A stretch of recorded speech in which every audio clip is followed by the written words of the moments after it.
everybody, and welcome to the podcast where Josh and I talk about our childhood traumas, but we couch them in fun conversations about music or television. So, so today I'm Geordie Armstrong, Josh Molina, and today we're going to talk about television and television shows that shaped us. So, one television show that we have in common is Seinfeld, and that doesn't go too far back in our personal histories, but I think that's a show that people can get on board with and that we both really love. So Yeah. Yeah. So how do you Well, feel about Seinfeld? it's funny because I watched Seinfeld when it was on back in the 90s, and now I watch it all the time. Like if I get 30 minutes before I fall asleep at night, I'm on Netflix and I'm like, I just kind of want to watch an episode because they never get old to me. They're just so funny. I And know. I can't even imagine, I can't even count how many times like close friends have said, "Oh, you're such a Costanza. Like that's such a George Costanza thing that you're doing or that you did." And I'm just like, "No, it's not." Well, wait a minute, it's just so funny because it's so relatable. And it's hilarious. The first episode I ever saw that made me a Seinfeld fan. Well, it's the first episode I ever saw. I heard that there was some show called Seinfeld, but was the Chinese restaurant. I don't know if Oh you've ever yeah, seen that episode where it's of all course. one location and they're just waiting for a table and The bottle episode, right? You know that term, bottle episode? the That's bottle. where, Oh, is that a TV term? But yeah, it's a term for a television show or something like it where it all takes place in like one locale and oh, you yeah. Anyway, go ahead. Sorry.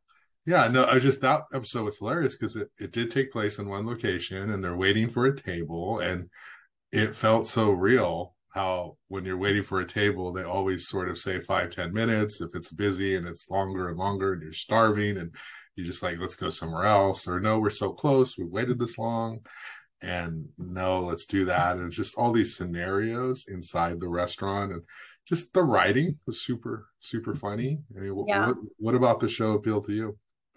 Well, so I think it started in like 1989, about there, like Mm-hmm. very end of the 80s. But I think it started with a really small following. It was one of those shows that wasn't going to get picked up, and then they ordered like 4 episodes, and then like five. They weren't the network wasn't super committed to it. But I think I started watching it a little bit later, like when I was finishing high school or just in college.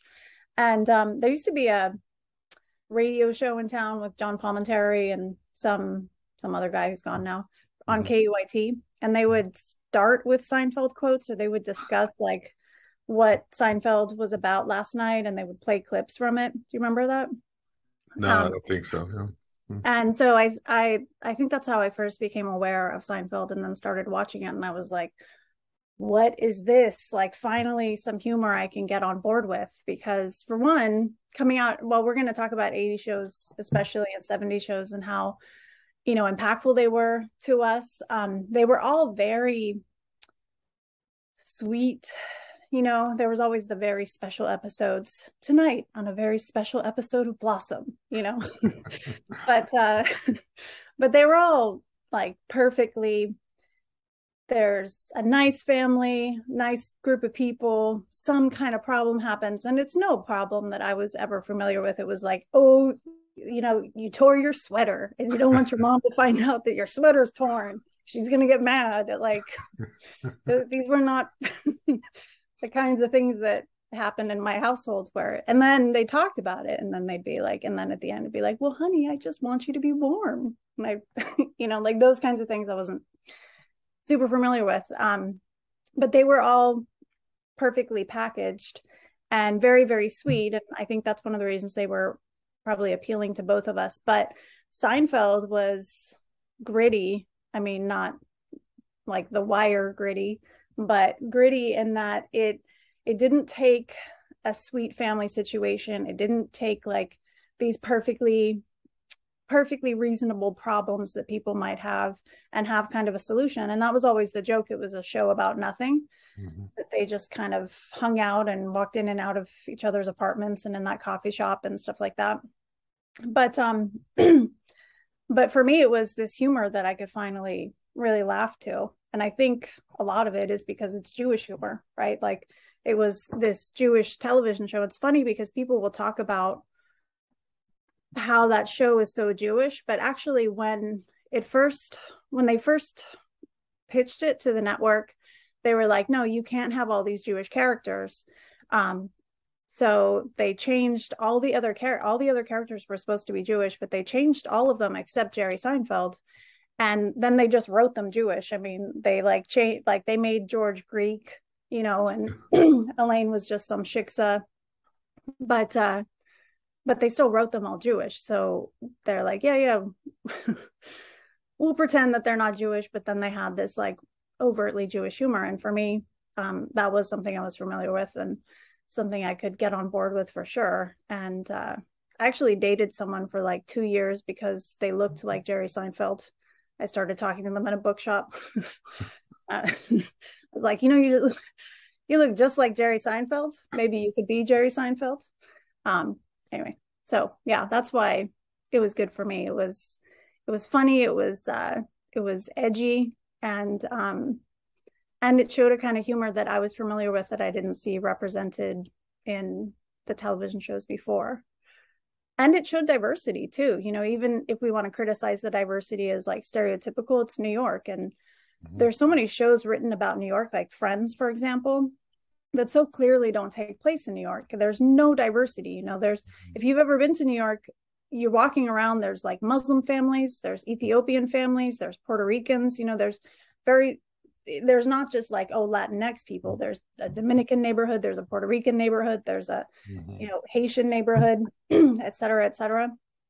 And so while some people might think of Seinfeld as stereotypical, it's also kind of representative of the diversity and the people that they would have met every day. Babu Bhatt, the Pakistani guy who starts the restaurant cafe. It's called the Dream Cafe. Yeah. Oh yeah. Nobody goes in, and he's serving like frank and beans and peanut butter sandwiches and stuff like that. And I knew a place like that. Like I used to live across from a place like that in San Francisco in the Richmond. It was an Indian place, and they had like this ridiculous menu. It was like a 4-page menu, and it was it was like lasagna, fried chicken, like everything you could imagine on this menu, but no Indian food.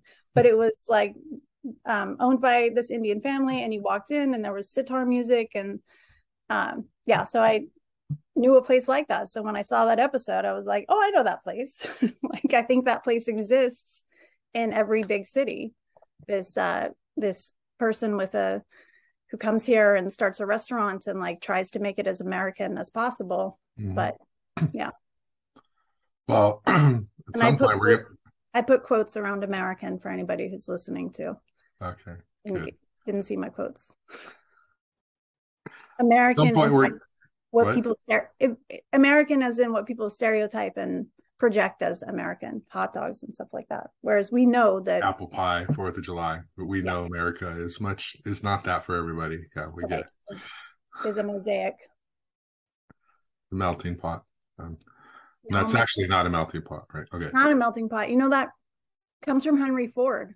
Henry Ford was this gigantic racist who had this idea that everybody should kind of leave their cultural flavor behind. And he used to put on these skits in his factories where you'd have all these different immigrant laborers, and he'd have them literally like jump into a pot in their like lederhosen or their, I don't know, Greek shepherding outfit, and they'd come out the bottom in a suit. And so like this was his image of not so much us all blending together and becoming one swirling, flavorful soft serve, but us losing our cultural identity and becoming this like G-man. So I prefer the mosaic, which is where all these different images, and then you go back and it makes like one big different like new image. Perfect. So if you're an anti-racist, should you be driving Ford cars? What do you think? I don't know. That's a good question. I could go talking it's about like an environmentalist drinking coffee pods. Probably exactly. A little bit Or racist driving in an SUV. Yeah. Yeah. About a minivan. Not well, you got, I mean, You I have think kids? Is it justifiable? but you have to have a certain number of kids. Okay. Like your two kids do not justify That's not a qualified. I need minivan. like five. Yeah. Yeah, you need enough to fill it, and then you're okay with it. What if I'm a hoarder and I just have lots of stuff I like to And keep you're in not my car? environmentally friendly. What are you hoarding? Unless you're hoarding recyclable stuff that's been thrown in the trash. Like soccer balls and basketballs and balls and like, activity stuff? No, probably not. No, you have to repurpose them. Okay. All right. Yeah. Well, I'm gonna make Do a you list of hoard things I need to basketballs? change. What? Do you hoard basketballs? If I come over, is there going to be a room full of basketballs and soccer balls just deflating? I could go get them right now. Yes, we have one we use every day that we have to pump up again because it loses air overnight. I want to ask you about. I don't want to here, but about dating the Jerry Seinfeld lookalike another time because that sounds like a funny story. He was a very sweet person. Uh-huh. Yeah. I dreamed of dating somebody who looked like Kelly Kapowski or Valerie Malone. Oh, or I did too. Thiessen, Are you kidding? Tiffany Amber Thiessen. So, 100%. So yeah, that's Saved by the Bell and 90210. So, episode of Seinfeld. I don't know if you ever saw it, but I love every episode. I go through my whole day reciting lines with people who get it, who know the lines. But there's this episode where this grad student, she's getting a master's degree in journalism, and she goes to Columbia, and she like goes to the coffee shop to meet Jerry. And so like Jerry is sitting at the diner with Elaine and George or something, and she's like, she doesn't know what he looks like. It's before like the internet and all this stuff, and she's like eavesdropping on him. So like Elaine says to George and Jerry, like, she's eavesdropping, so let's make up a story. So she's like, so who cares if you guys are homosexuals? Just come out already. And George goes with it. And Jerry, like, every time homosexuality comes up with Jerry, he's always like really weird about it. Yeah, but their whole line was not that there's anything wrong with that. Right? Yeah. That was that episode, I guess. That's where it came from. But what bothered me about that was she went to his house and then he starts dating her, right? And she's like in grad school, right? She's a journalism student. I don't know how old he is in the show, maybe like mid-30s. Like the age is not as much a thing, but like I was like, you're doing a story on this. It just made journalism look like that's how you get stories, right? Like you just like sleep with the source to get them to talk. And it was just so unrealistic. But it was just like, I can't believe she's going to grad school. And then she writes this feature story off this like 15-minute interview. And I'm just like, that's not realistic. But well, doesn't it get picked up by the Associated Press? Isn't that then his family, his mom is calling him. And he's like, no, not that there's anything wrong with that. Right. Yeah. The mom, George's mom in that show is like, both his parents are hilarious. Like how they got through those scenes with Ben Stiller, George's dad, and were able to complete them without just constantly laughing. I don't know, because he's just like the man bra, the bro that they make, and George walks in and Kramer's putting the turns bra around on. and leaves. Yeah. Or the one where Elaine and him are yelling, and he's like, "You want a piece of me?" She's like, "Yeah." Just like, I don't know how they got through that. So no, his parents were amazing. And then Jerry's parents were freaking hilarious too. Like their condo board and their Del Boca Vista in Florida and like all the politics. And then Jerry gives them a Cadillac and it becomes this big thing where he must be, he gets charged as the condo board president for embezzling funds. And it's like the Cadillac is proof of that. And they're like, your kid couldn't buy a Cadillac. I've seen his act. So yeah, just such good writing, so fun. And I'm glad that show is preserved on, I guess it's Netflix now, because it's just super funny. But let's talk a little bit about like what TV meant to us. Like, how did we watch TV? Was it something you did during the day, like if you didn't go to school, after school, late at night? Like, how did you interact with television? Because I think there's probably some people thinking like, wow, Geordie's this brilliant college professor. I can't believe she used to watch so much TV. And like, how did that intersect with your life growing up? I'm sure that's what people think about me all the time. They see me and they're just like, oh, it's brilliance. Uh, Hey, we're dropping that imposter syndrome. That oh, was the sorry. first episode. Okay. You're right. You're right. Well, I wasn't allowed to watch television or movies. So I watched television all the time because it was forbidden. But so I wasn't allowed to watch television or movies. But because my parents would leave for long periods of time, like literally leave for like sometimes a month or more, then there was the television, or they were gone a lot, even if they weren't gone for like a solid period of time, like month long. So I would end up watching television, or I'd be with other people. There was times where I, was with other people for extended periods of time, and got to watch a lot of television that way.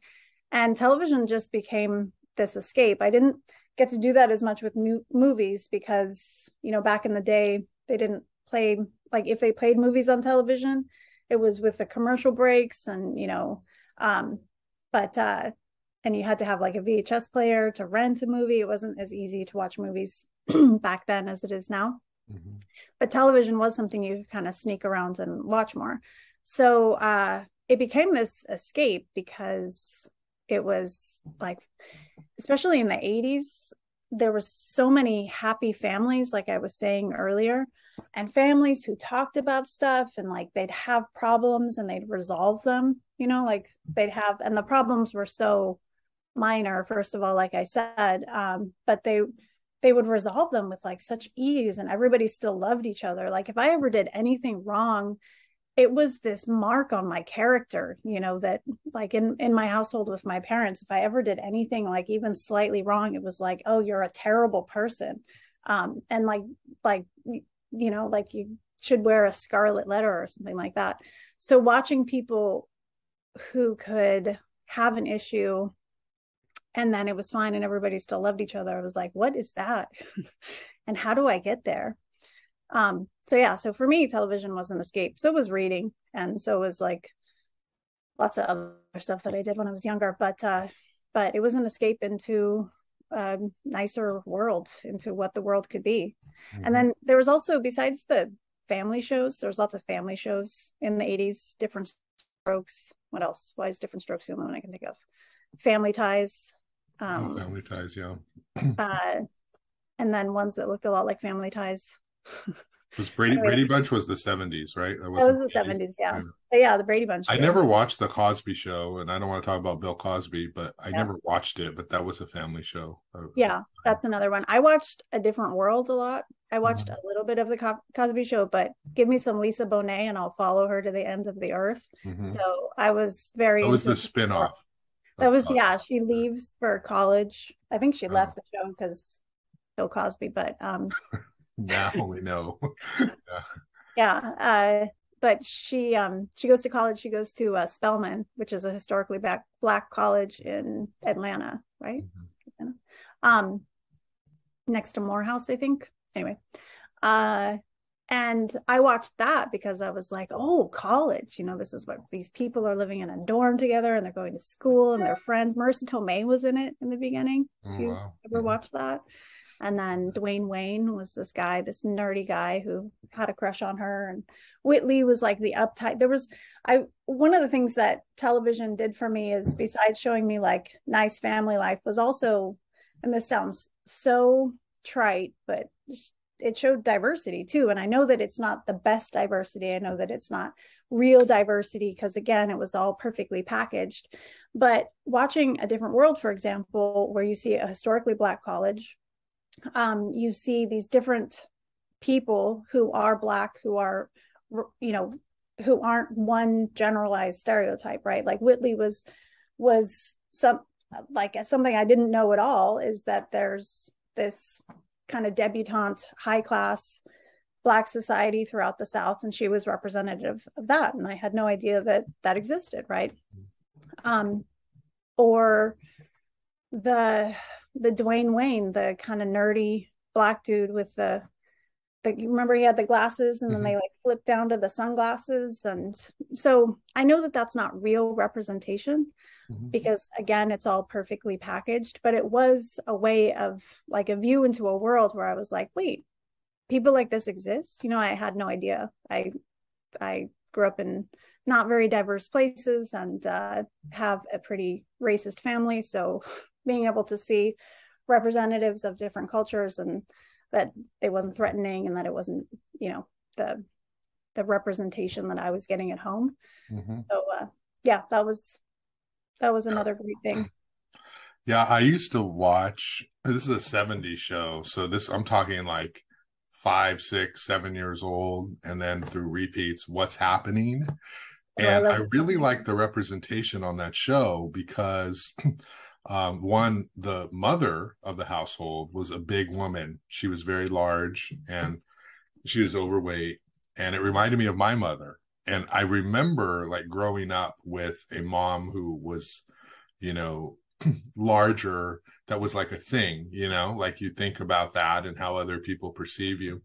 And then, or perceive her and then perceive you, because people are cruel. But it was nice to see that representation because I sort of felt like this is someone who looks like somebody in the real world. And even though that show had a lot of jokes about weight as it relates to like Rerun, who wasn't like the large high school dude, and it many times was the clown of the group, I like the fact that there were people on that show who I could relate to in my family. And Roger, who was like the smart one, is so funny. He wanted to be a journalist. He wanted to be a writer, like in high school, right? And he got made fun of for, you know, like this. And then, you know, he finally like sold a script to a TV show, and it turns out they used it, but didn't credit him. And, you know, he felt like he was stolen from him. And, you know, he's like the editor of his student paper, and just, it was really cool. And, you know, in some ways, like that was like a role model for me. Like, oh, you can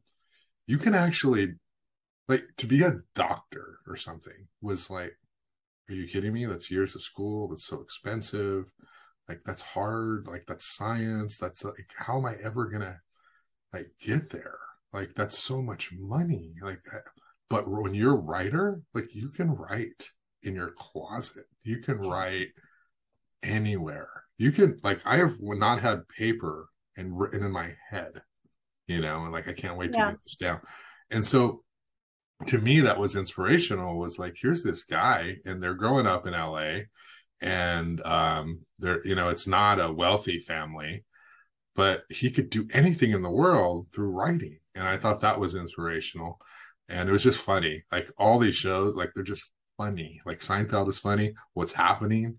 Hilarious writing. Like get the little sister with her jokes and the insults. And you know, obviously today you could never insult somebody like that because but it's all done in the context of a family and love. And we know in the real world, siblings joke with each other, you know, kind of thing. So I don't know if you had any, well, I think you've seen that show. Yeah.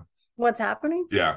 Sure, yeah. What's Happening? I watched when I was little, and again, it showed me into, you know, a glimpse into a world that I didn't have a lot of representation of around me. And like a household where people came and hung out and came in and out, and they wanted to be there and they wanted to be around each other. Like all of that was very alien to me.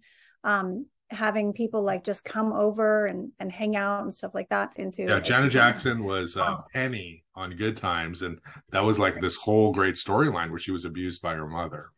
Right, exactly. And so then they address that, right? They address this, that kind of abuse happens, and that this mother was mentally ill, right? She was burning her with the iron. Yeah. Right. And this sounds so horrible. Okay. So I'll just say it. But like, I know to many people that sounds like the worst. I can't, like, that is not okay. It happens. Yeah. It happens. And burning children happens. Yeah, and it happens to people you may know and interact with every day who don't talk about it. I mean, it's not Right. like this weird thing for television, but yeah, she burned her, and then the neighbor saw the burn marks, and that Right. was just a great series of episodes. Yeah. Yeah. And dealt with this thing that is, because we don't talk about that sort of, we don't talk about, like you just said, even talking about burning kids. I know that the way that I said that, some people will be like, right. But because we don't talk about it, the shame goes on the victim. The shame, whenever you don't talk about something that's highly traumatic, pedophilia, um, physical abuse, it doesn't do anything to protect the person who's a victim of that. It just puts the shame on them. And we need to take the shame and put it back on where it belongs, right? The actual, what's it called? Not proprietor, the predator. Proprietor. Some The proprietors would say proprietor people. of pedophilia. No, the predator. So yeah, so when you have that kind of very special episode, once again, where you talk about these things that were real to a lot of people, that were kind of commonplace for a lot of us, it gives us a way to see that, like, oh, maybe this horribly shameful thing that I've internalized as this deep dark secret is something that other people have in their life as well. Maybe it's actually kind of common, and maybe I'm not alone, right? Yeah. So I remember the Janet Jackson episodes of Good Times. Good Times was in New York, right? They were in Chicago. Chicago. Yeah. It all wrong. In my defense, I haven't watched these shows since like 1984, but In my defense, I've watched them somewhat regularly. yeah, still. Yeah. Well, Good Times, like I had bought the DVD before streaming was big, just like, oh, I want to watch these episodes. And I don't know if you can stream it, but it is on one of the cable stations, on weekends kind of thing, or not weekends, like evenings or something. But yeah, they lived in Chicago, and they um, were a strong family, strong until the writers killed off John Amos because he wanted more money, I think was the reason. And they thought that JJ was the star and they didn't need the dad figure. So they killed him in a car accident, and the show was never the same. And then Right. the mom wanted more money, and they didn't kill her. They wrote her off the show, She moves to Florida, right? She ends Florida. up Yeah. yeah. Yeah. And then somehow, like, the kids just took care of themselves as like young adults, and then they brought her back later. But and in that show, Michael is like the young, smart, like radical, like anti-government sort of person who's like just really pushing envelopes. And many times they're trying to get him to conform. Like Michael, you have to play the game and play the rules if you want to be successful. If you're not, you're going to make it harder for yourself. So that, like, his character was really cool. I've been watching the Brady Bunch a few episodes over the summer, and when you talk about the mom who's like perfect and the dad who's perfect, and they have a problem, like, do you remember the one where Cindy, like, or is it Cindy or somebody breaks the vase, and like they're all The youngest one, right? It's Marsha, Marsha, Jan, and Cindy. Jan, and Cindy, Yeah. yeah. And so, like, they're all Yeah. worried that mom's gonna freak out, and so they try to glue it together, and then like the glue starts coming out in the water of the table, and it's like, well, let's talk about what happened here, and it's like the Right. lie is worse than the actual act, it's just like, wow, this is like civil discussion. Right. That show had a lot of civil discussion. It had a lot of issues, and then they would talk about it. And I remember this one episode where one of the older kids, either Marcia or was the old Greg, um, become kind of like a hippie. It's the 70s, right? They become sort of a hippie, and they're talking about like how times are changing, and Mrs. Brady says something like, "Oh, honey, times don't change. People do." And I remember even whenever I saw that the first time thinking like, that seems kind of like they're they're somehow opposing a popular cultural message. They're trying to like recreate a cultural message, which is, Bob Dylan would sing about the times are changing and people would talk about times are changing. And there's this backlash of like, no, no, no, everything's still going to be the same. It's just some bad people.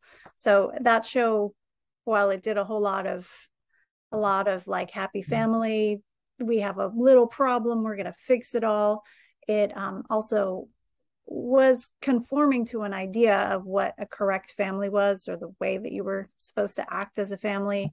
And so while we're talking about how great these shows were because they showed us, what a family could be like, or what like a nice, safe home life could be like, they also were presenting an image of conformity, right? They were presenting an image of like, if your family isn't like this, then there's clearly something wrong with you. And there was definitely something wrong with my family, right? But there's lots of families that there's nothing wrong with that don't conform to that either. There's lots of successful same-sex couples. There's lots of successful single parents. There's lots of, different ways of creating a household that didn't necessarily conform to that. So yeah, I think it's good to recognize that while those shows created an idealized image, they were also creating a very like small box for what was supposed to be acceptable. I think, how you were talking about characters asking for more money and kind of getting killed off or sent off. I think that was kind of common. That happened with Three's Company. And by the way, I was definitely not allowed to watch Three's Company, so I watched every single episode. But that they talked about gay people in that, even though Jack wasn't seriously gay. If the premise was it's the 1970s in LA and he needs a place to live, and Mr. Roper's like, no, you can't have single women and a single man living together. So he's like, no, I'm gay. And like his whole thing was to pretend to be gay, which is a ridiculous premise to begin with, because most people were pretending not to be gay if they were, they were in the closet, not fakely out of the closet or whatever. But just and he wasn't really gay, and this isn't a show about gay people at all. That's not what I'm saying. But just mentioning that gayness exists, right? That homosexuality existed was not just taboo, but actually you weren't allowed to for like 30 years in television and movies. You weren't actually allowed to have homosexual characters or trans characters. Once they started at least allowing trans people to come into movies and shows, they were always the villain. They were always this they were always, and I can't think of any gay characters in the beginning. I can think of like a bunch of trans characters who were like, what's that movie?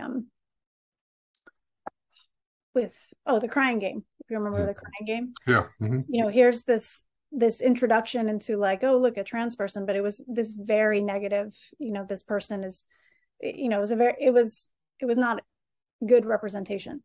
So I remember at first he was like violent, but right. But then, I don't remember the ending. Yeah. Well, spoiler, but it's like 40 years old. But yeah, I'm not that old. It's not 40. It's like 30. Yeah, the I can't remember the names of the characters, but yeah, the whole thing is like there's these two people dating, this woman and this man, and then the man finds out this is a trans woman, and it's this like violent reaction and this like throwing up reaction that happens a lot in early representations of trans people in movies. People would throw up, whether it was The Mask, where it was like jokingly throw up, or The Crying Game, where it was like, oh my goodness, I've been deceived. Like this idea that this woman was basically an agent of deception, and instead of just a woman who wanted to date somebody. So that was the representation we had of trans people, and I can't really think of a lot of representation of gay people before Jack on Three's Company. And again, that's not a representation of gay person. He wasn't actually gay, but just the discussion, the ability to say like, oh, gay people exist. That was something that was revolutionary, and that's why I wasn't allowed to watch it. Definitely not allowed to watch it. But Chrissy, Suzanne Somers, Yeah. gets thrown off that show because she asked for Oh. the same pay as Alan Alda. Alan Alda was on MASH at the time. MASH is one of my favorite all-time television shows ever. I'll talk about MASH in just a minute, but she asked to be paid as much as him because they were on this hit show, and they were like, and just kicked her off and brought in her cousin. And they would do that a lot, where somebody would say like, hey, pay me more, and they'd be like, nope, we can replace you, you're replaceable.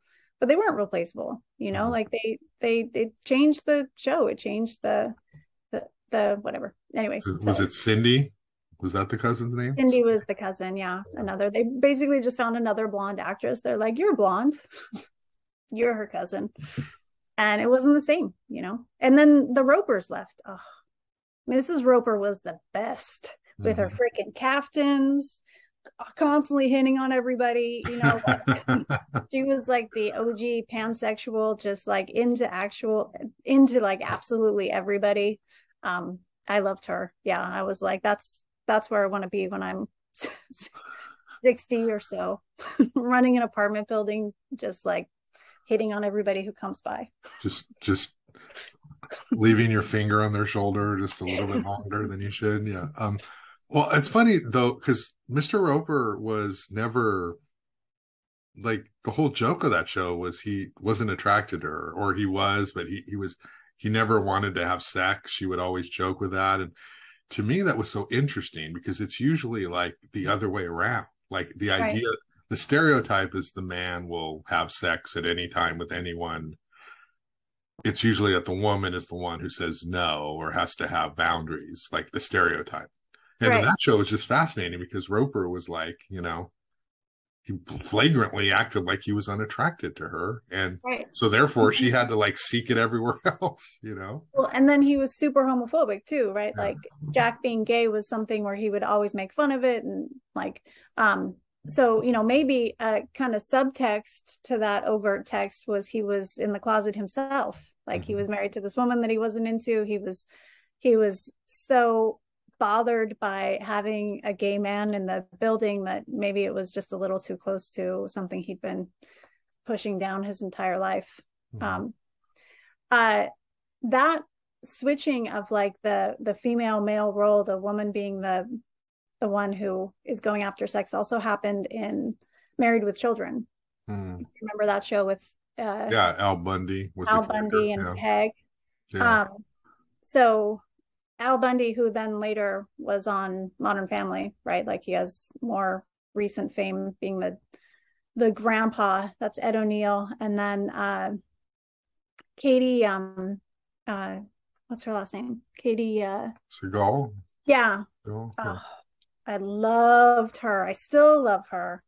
I was just thinking, like, I don't understand why he was not attracted to her. I know she was amazing. Like she was so gorgeous and funny, but that show kind of switched that conversation as well. Whereas he never wanted to have sex with Peg. She always wanted to have sex. He'd go home and just be, oh God. Right.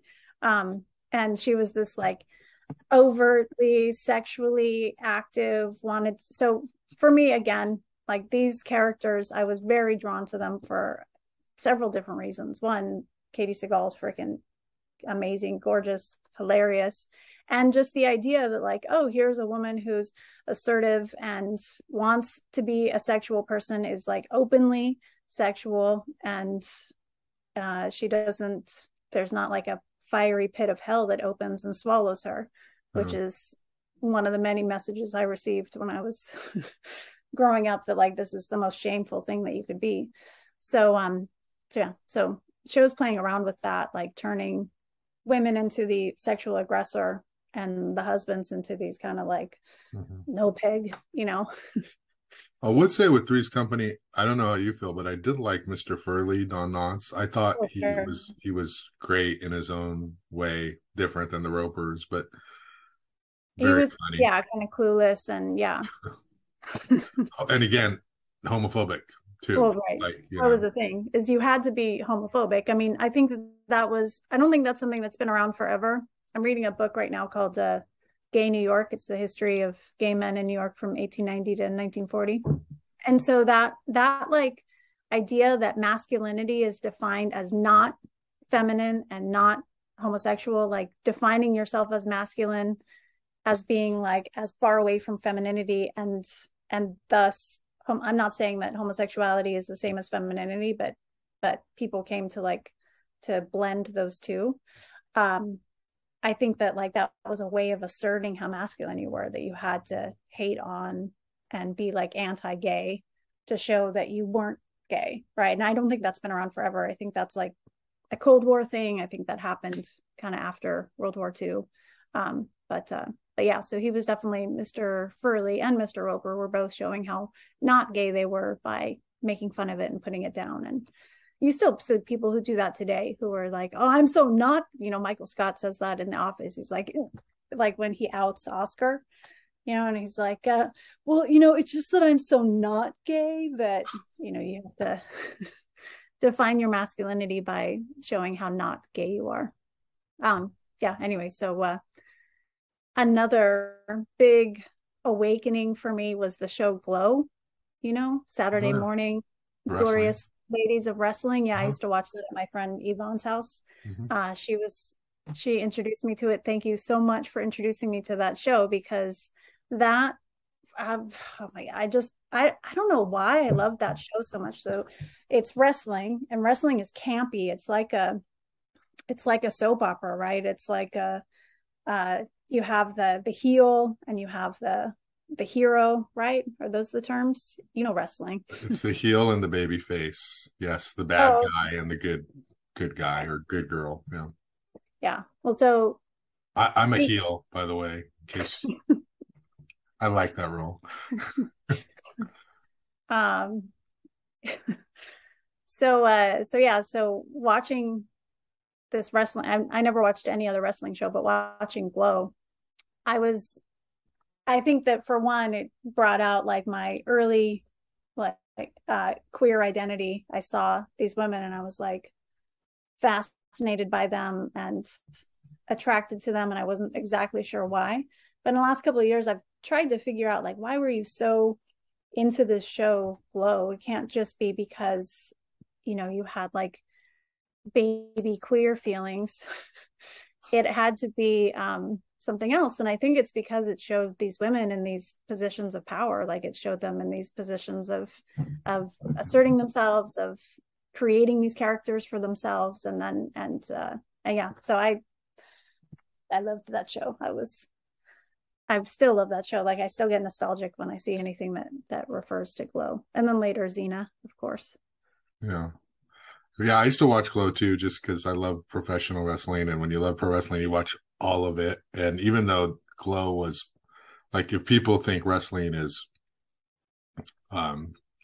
campy and just over the top, Glow was like, 10 deviations more than that. But yeah, you did see like these strong female characters, and they weren't, some of them, yes, were wearing tights and thin and trying to look a very visual way, but like one of their main characters was a larger character. I think she was Hawaiian or Samoan, and like she was an Islander personality, and she was a strong female character, and that is what is appealing to so many people. They all do not need to look like Chrissy Snow, like that's not realistic, and that doesn't even appeal to everybody, so yeah, that's true. I want to ask you about MASH though, because I have a weird thing with MASH. Like, I don't know why, but I can remember being a little boy in bed and hearing the TV playing, and that song, that theme song just being so Suicide is Painless. That's sad. It's being so depressing, and me just the name of the song is Suicide is Painless. It is supposed to be a depressive song. And I just thought I never want to watch that show because like it just seems so sad. So what is your experience with MASH? I know MASH is regarded as like the one of, if not the best show of all time on television, but yeah, and it's one of my favorite shows of all time. One is that's one of the only shows I was allowed to watch. So my mom watched that show. She liked that show. So I was allowed to watch it with her.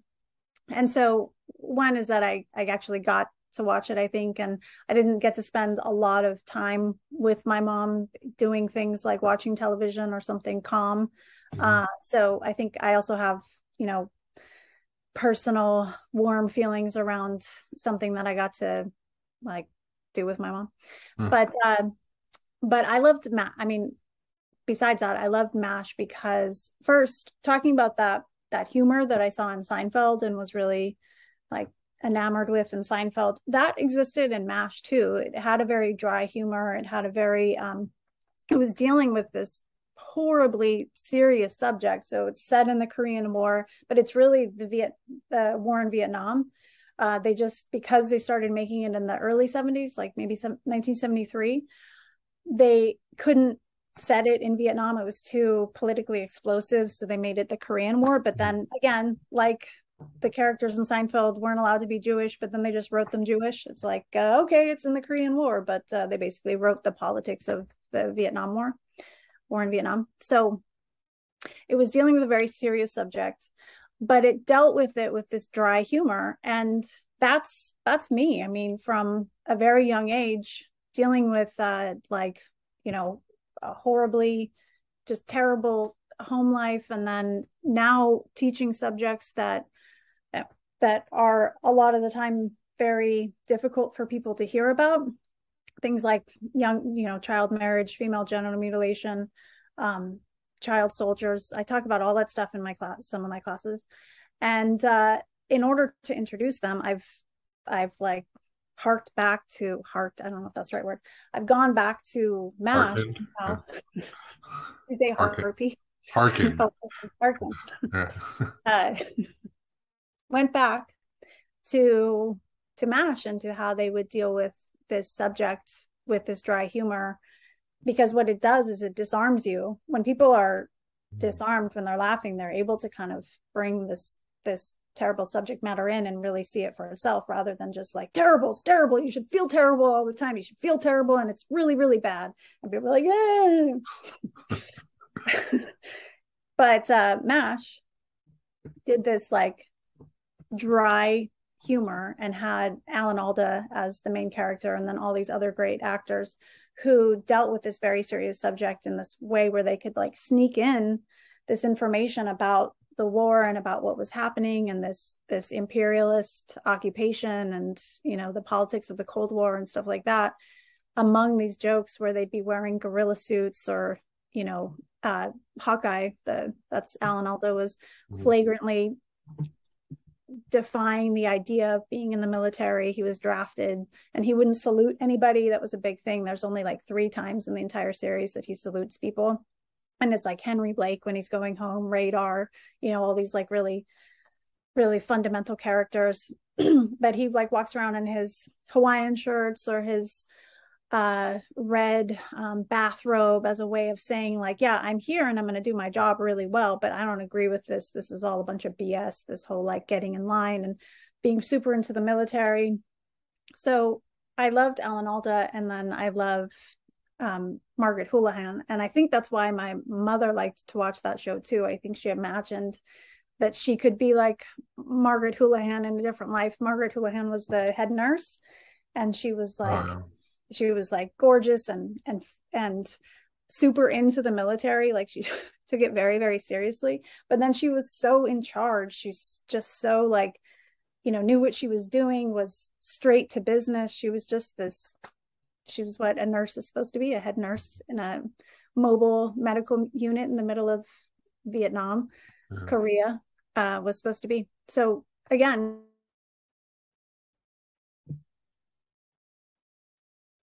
and it's funny because later watching Mad Men, which is a much later show, Joan and Don Draper, so Joan Harris Holloway, who's Christina Hendricks, and then Don Draper, both of those people, I'm like, oh, if only I could be like an amalgamation of 2 of them. Same thing with Alan Alda and or Hawkeye Pierce and Margaret Houlihan's like, if only I could grow up and somehow like embody both these characters. Mm-hmm. Something that's always bothered me. Yeah, that's always funny. I've looked into the Seinfeld stuff about how some of it was New York and some of them was a set to look like New York and some of it was LA, and just, not really knowing it when you're watching, but learning how they put all of that together. We have about 10 more minutes or so. And so I wanted to just like real quickly, like, I don't know if you watch The Jeffersons. Love The Jeffersons. I love The Jeffersons. Such like just good comedy and and Louise and just the interracial couple and the kid. It was just great. But what were you saying? Oh, and this like rags to riches kind of family. I mean, they weren't rags, but they moved up, right? That was the whole theme song. But I was going to say theme songs. While theme songs took up a lot of time in the beginning of shows, we don't have them anymore, and they were that has to be the greatest theme song of all time. The greatest opening song is the one to The Jeffersons. Moving on up. When I moved into my when I was finally given a permanent office at City College and I like moved in, I played that song. Nice. As I was as an abused adjunct who can relate to your years of abuse as an adjunct, you definitely deserve that song as you're putting your books in your shelf. But yeah, that theme song, the Good Times theme song, incredible too. And the art in that show at the end, a lot of those shows with the ending credits would come and they would have the song again, like come back for like a different version of it. But 227 with Florence Marla Gibbs, she was the lead on the stoop. Yes. I love the show. Those women sitting on the stoop, just like talking. We're not allowed to say the S word. Talking trash about neighborhood gossip. Yeah. Yeah. Yeah. Oh well, and 227 is kind of in line with, we can't have this podcast and not mention the freaking Golden Girls. Oh yeah. Like they're sort of in the same vein of these older women who have this close friendship, who just are like, they've gone far enough in life now where they're just like, we're just gonna let it all hang out, right? So the Golden Girls, that's one of my all-time favorite shows. I literally have in my garden I have a bust of the Buddha because I'm pretentious like that, and I have but next to it I have a bust of Sophia. I have Sophia's head in my garden. So Sophia Petrillo, yes. Yeah, the mom with her little purse and her like constant wisecracks. Yeah, that show. Well, you talk about the Golden Girls because I've been talking a lot. So yeah, I love the Golden Girls. Probably my second, third favorite show, and it's stupid to pick like favorites because they're all my favorites, just depending on how I feel in that moment. It changes. But this will tell you a lot about me, Geordie. Okay, and I don't want you to analyze it here because we don't have enough time. But for most of my life, I wanted to marry Dorothy. Like Dorothy is like the perfect woman for me, and it pisses me off how she was the butt of jokes of like not being attractive. But I mean, like, yes, but I loved her. She's so smart and funny, and she's a teacher. Dry humor. Yes, that's hard. They're not making fun of. I mean, they make fun of everybody, but they weren't making fun of her. She like no more than they made fun of anybody else. She was the dry, like she's the straight person, but also had so many just like digs, and she's one of my favorites all time. But yes, I love the show and I love the characters. Like Blanche is the sexual Mrs. Roper, Mrs. Forget her first name. But yeah, she's like the overly sexualized stereotype woman. But unlike Mrs. Roper, Blanche was out there. Her husband George, I think, had died. One of them had a husband named George, had died. And so she was out there just like every night, a new person. Yeah. I remember they were Sex in the City before there was a Sex in the City. You know, people talk about Sex in the City as being so revolutionary, where these four women had sex, talked about sex, dated, and it didn't have to be like marriage. But they were doing that. And they were so fantastic too because they were older. So like they broke all these stereotypes of being like women who were interested in sex, who were interested in each other, who were not adversaries of each other, but were supportive of each other. But then also they're older and they're still sexually active, they're still there. And what happens to us, to women, as we, you know, we're put on these pedestals when we're young. We're told that we're this like amazing, fantastic prize, and then we find out that like, oh no, nobody actually treats adult women like that. Actually, they're, well, I could get into a whole stuff of the illusion of how we're told that we're supposed to be this prize, but actually we're, you know, not that valued by society. And then we eventually get to an age where we're just invisible, where we just disappear. And so these women who have been through life, who've been through the ups and downs of like the reality of what life is like, marriage and children and all that stuff, and then they refuse to be invisible. They're like, no, we're still here, we're still going to date, we still work, we still do things that, like you said, Dorothy was a teacher. She was a substitute teacher, but she was very into being a substitute teacher. Betty White was Rose, and she worked in like a healthcare center. And Blanche did like art, music, something. It was like an art museum Yeah. gallery director or something, you know. Yeah, and then Sophia's just there making fun of all of them. That show was great too because it introduced again gay characters. Like Blanche's brother was gay. I love that episode. Yeah, and then she had to struggle with that, and then she finally forgave him at the end. Yeah. Yeah, she's like, no, you're my brother, and then he brings his partner like to some event later, and you know, so not only did they have this gay character, which again was taboo, but then he has a partner, and that partner is brought into the show, and then you get to see this person who's in this committed relationship, when for a long time gay men especially had been portrayed as these sexual deviants, as these people who, yeah, so it was. And the pilot episode had like, I don't know why they got rid of this, but they had like a like a, I think they referred to him as a houseboy.